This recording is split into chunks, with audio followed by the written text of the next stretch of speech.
Hi everyone, and welcome to this new episode of Swift Community. This time we are going to be talking about code generation. So I had with me Krzysztof Zabłocki, who is a lead iOS developer at the New York Times and also the creator and maintainer of Sourcery, one of the most popular tools to generate code in Swift. So welcome Krzysztof, thank you for joining. Thank you for having me, it's a pleasure. So in this episode, we are going to cover the use cases of source code generation in Swift. We are also going to show basically how to set up a tool like Sourcery. And we could say just give an introduction to newcomers, to beginners, to why this tool can be useful in a project. Yeah, so when you think about how Swift works, it's a very strongly typed language, which is great because it gives us a lot of compile time errors. But the problem with that is that you don't have any dynamism in it. You have some reflection API, but that's read-only. And so you cannot meta program with Swift normally.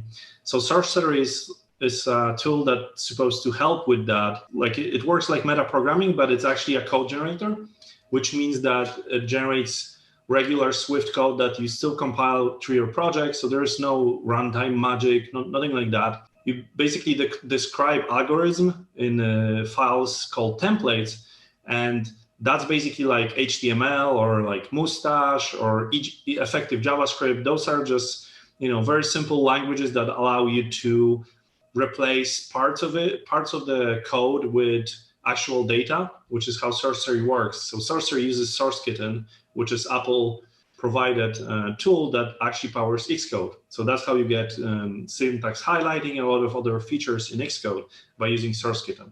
So Sourcery uses SourceKitten, plus we have our own parsers for some of the things that are missing. And from that, we build an understanding of what your types look like. So for example, if you have like an enumeration, we will give you information that there in fact exists an enumeration called feature flag, what are the cases it has, and all the extra data you need.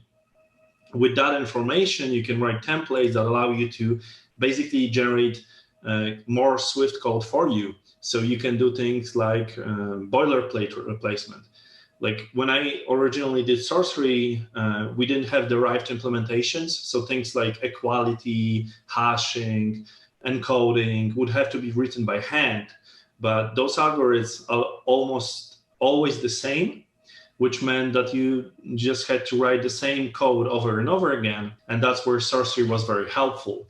Now, Apple took note and they introduced the derived implementations, but Sourcery can be used for so much more. And there are still a lot of basic features that we are missing from the language. So that's where the tool comes in.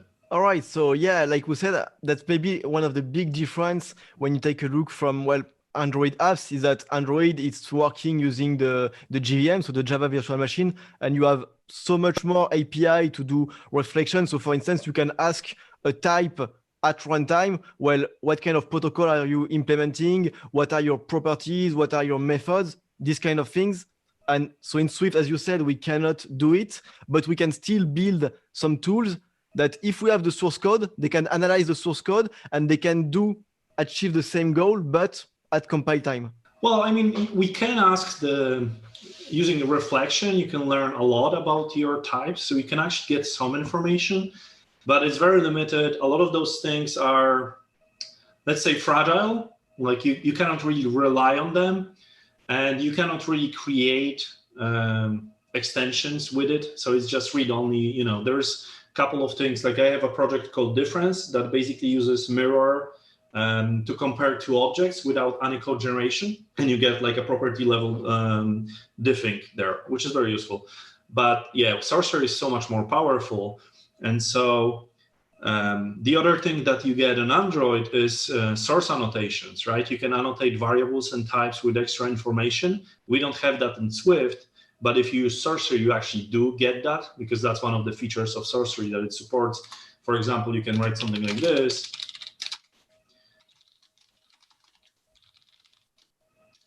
And in your templates, you can get that information back, and you can basically use this to tweak your templates, which is very useful. Yeah, and that looks definitely very interesting. But I guess the first part before we start to write template is to actually, well, set up Sourcery both on our Mac and in an Xcode project. So maybe you can show us what's the best way and the easiest way to do it. Yeah, sure. So there are many different ways to set up Sourcery. You can use brew install and just write Sourcery to get the newest one. This is what I have on my machine. So when I do Sourcery version, it simply looks in my brew installs. The other ways you can do it, you can use CocoaPods integration, you can use Mint, you can build from source, or you can just download the binary, which is the simplest. So if you go to Sourcery website, you can just go to releases, and there's always a zip that you can download. If you download that zip, it will contain not only the Sourcery tool itself, but also the bundle templates, the binary, all of the documentation, all of that is bundled with the zip. So it's really up to you what you want to use. Most of the time we use CocoaPods. When I'm doing like demos and stuff, I use Brew distribution because it's the simplest. So you have to grab the release any way you prefer. And then what you have to do is you have two ways to integrate it. So you can either do it from command line, like you can specify sources, templates, and outputs, or you can do it through YAML file, which is my preferred way of doing it. YAML file basically would contain the same arguments, except in a different form. So to make it easier, because you don't want to be calling this every time, so we can just create the file.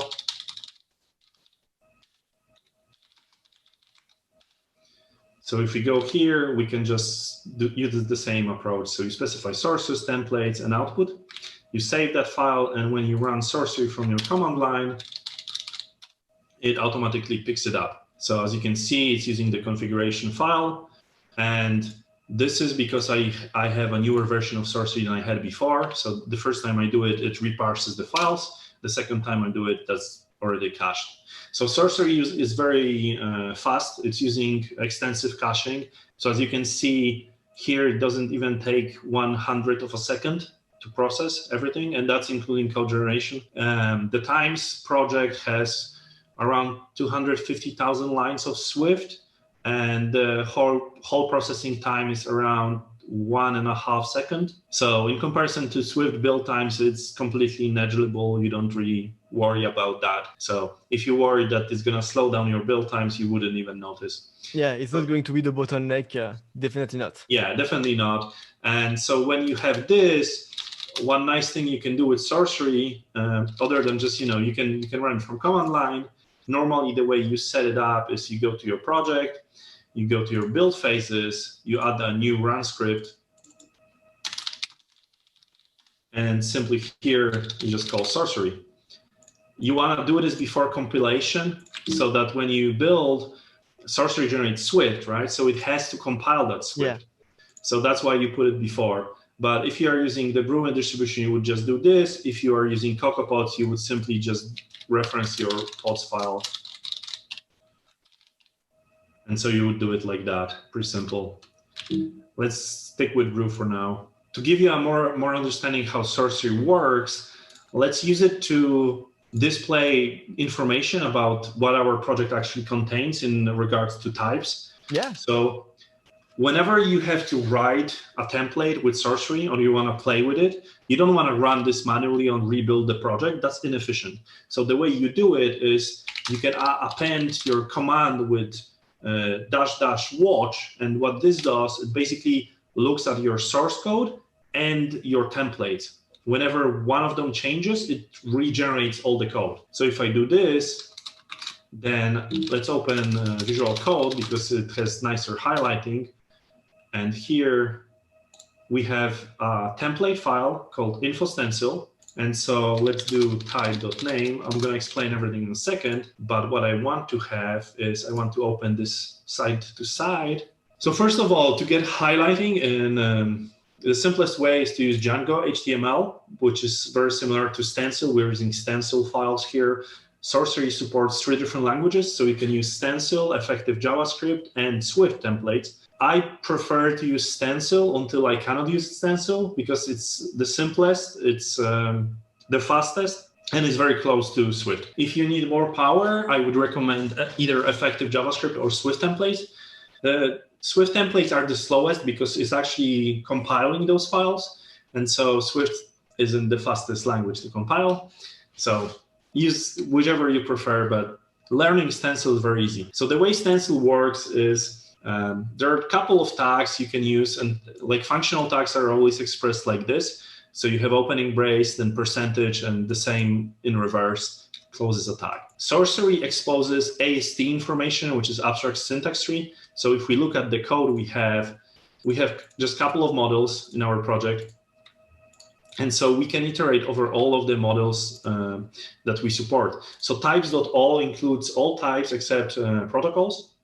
But to understand what syntax tree really contains, what you can do is, for example, you can introspect your project. So the moment I save this file, you can see it automatically reruns the code generation. So I can see how many enumerations I have, structure, classes, protocols. This is very useful when you join a project and you want to see the general structure. And then you can see like what kind of protocols, and you can access all of those things, obviously, so you can list enums, and it just gives you the information about those things. Obviously, each of those types contains details, so you could do things like print stored variables. So let's do another for loop here. So for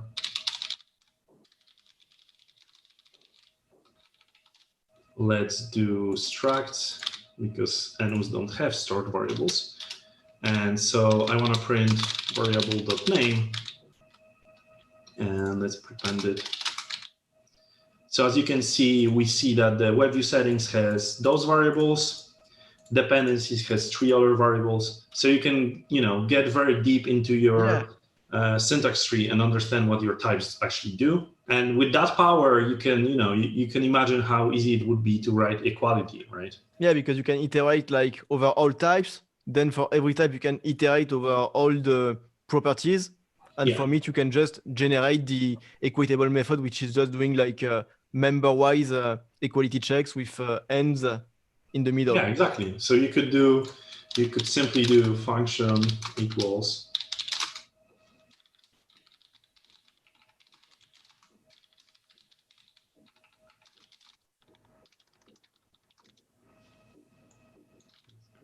here. This obviously would be static. So we start with that, and then for each variable in the stored variables, what we want to do is guard LHS.variable_name equals RHS.variable.name, else false. If they are not equal, then the objects are not equal. Otherwise, they are equal. And now you have actually this goes in this loop at the end of the function, not at the beginning. So we check every single variable, and then if all of them are equal, obviously the types are equal. So the basic equality, as you see, is like 1 minute of work, and you can apply this to every single type in your project. As you can see, this generates it for 2 for dependencies and article web view settings. And the nice thing about the watcher is if I went to the code and added something here,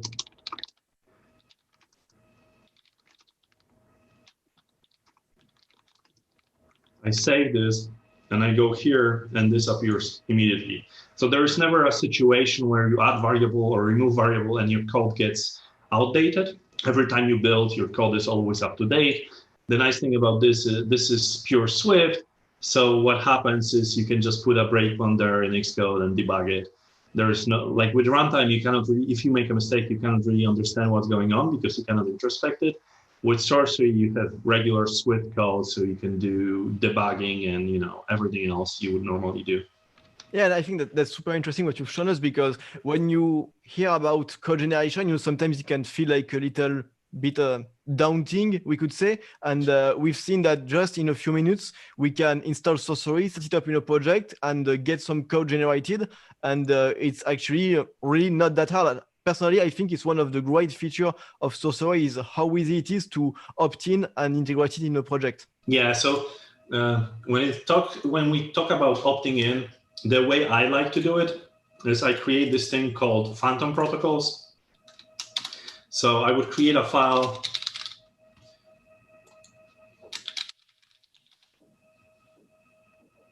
called phantom protocols, which means basically a protocols that don't really do anything. And I would do something like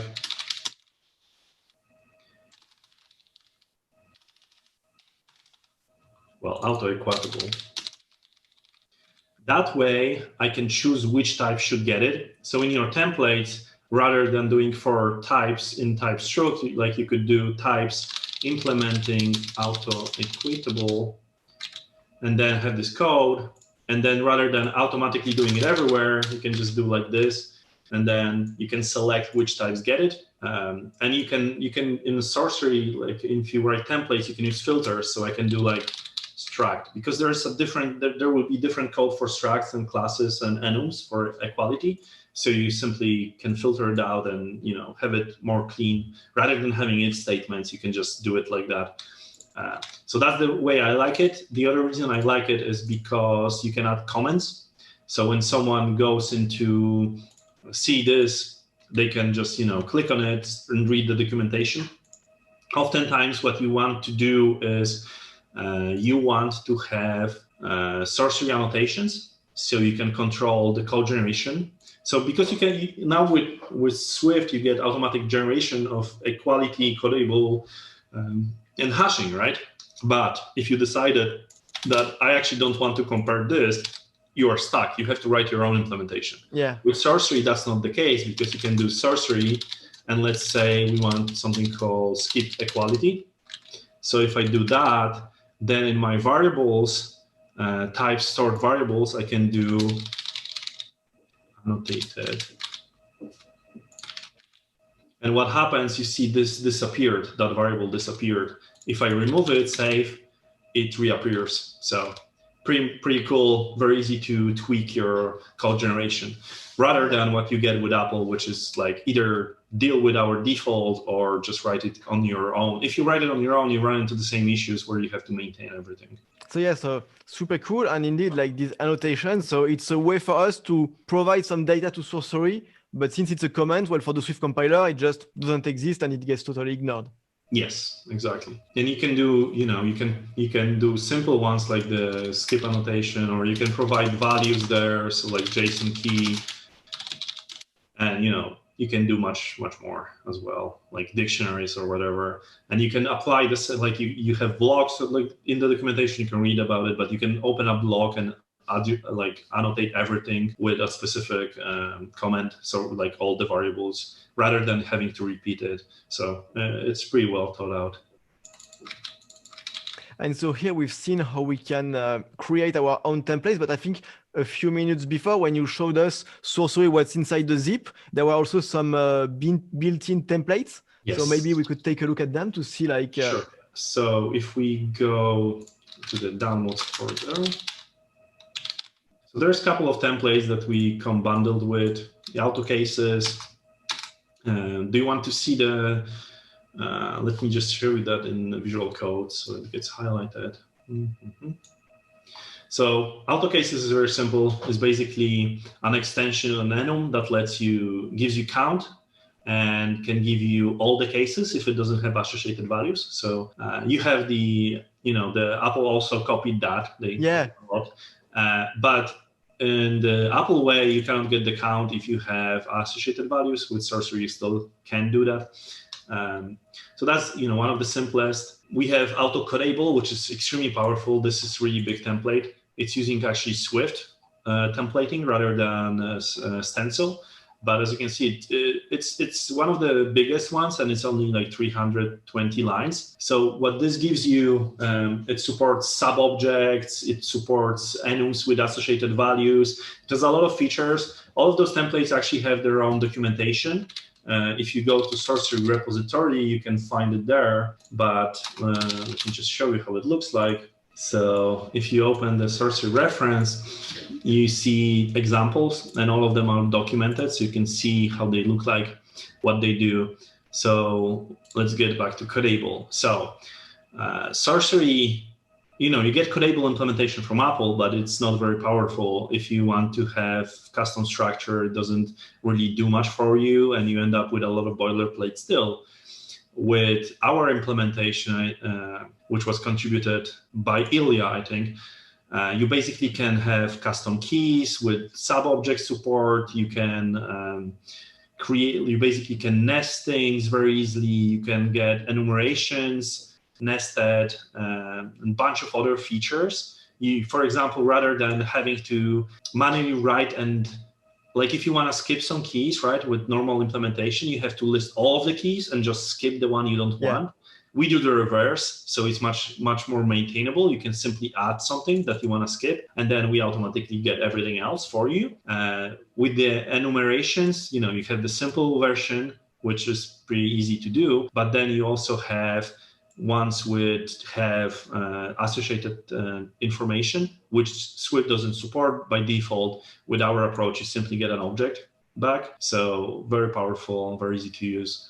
One of the more popular ones are auto-mocks. So this gives you basically a mocking for any kind of protocol. It creates a mock that lets you see how many times function was called, what does the arguments that it received, what is the return value. So you can basically do stuff like, you can just write your tests very easily with this by getting this kind of code. And we can copy that so you see how it looks like. Yeah, definitely. What I was thinking about is that maybe the biggest place where you find boilerplate in iOS apps is in the test and all the things that you have to write in order to make an object be testable in a good way. And I think AutoMockable showing how it can automatically generate the mock for a given protocol, I think that's a pretty great use case.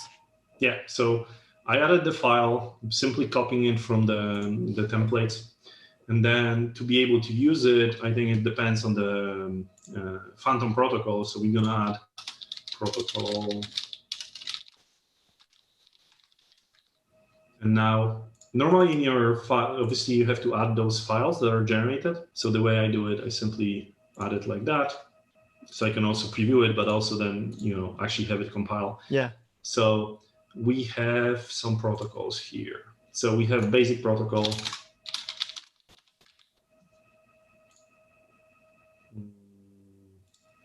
Let's see.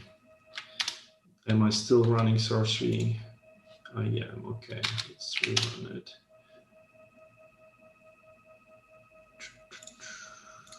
Okay, so yeah, it didn't pick up the file because I added it in a different mode.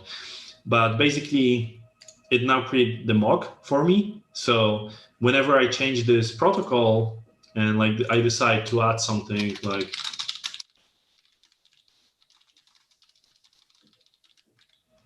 so normally I would have to update all of my code, but as you saw the animation here, it added this code for me. So in my test, I can simply instantiate this object and then make some assumptions based on this, which is pretty cool. So I pass in this into my user, like the objects that use this protocol, they call it and it automatically tracks the count. If it had arguments, like for example here, it actually records those arguments. So in your tests, you can do something like, I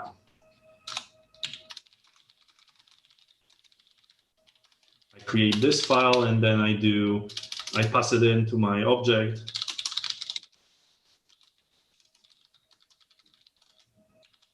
And then I can do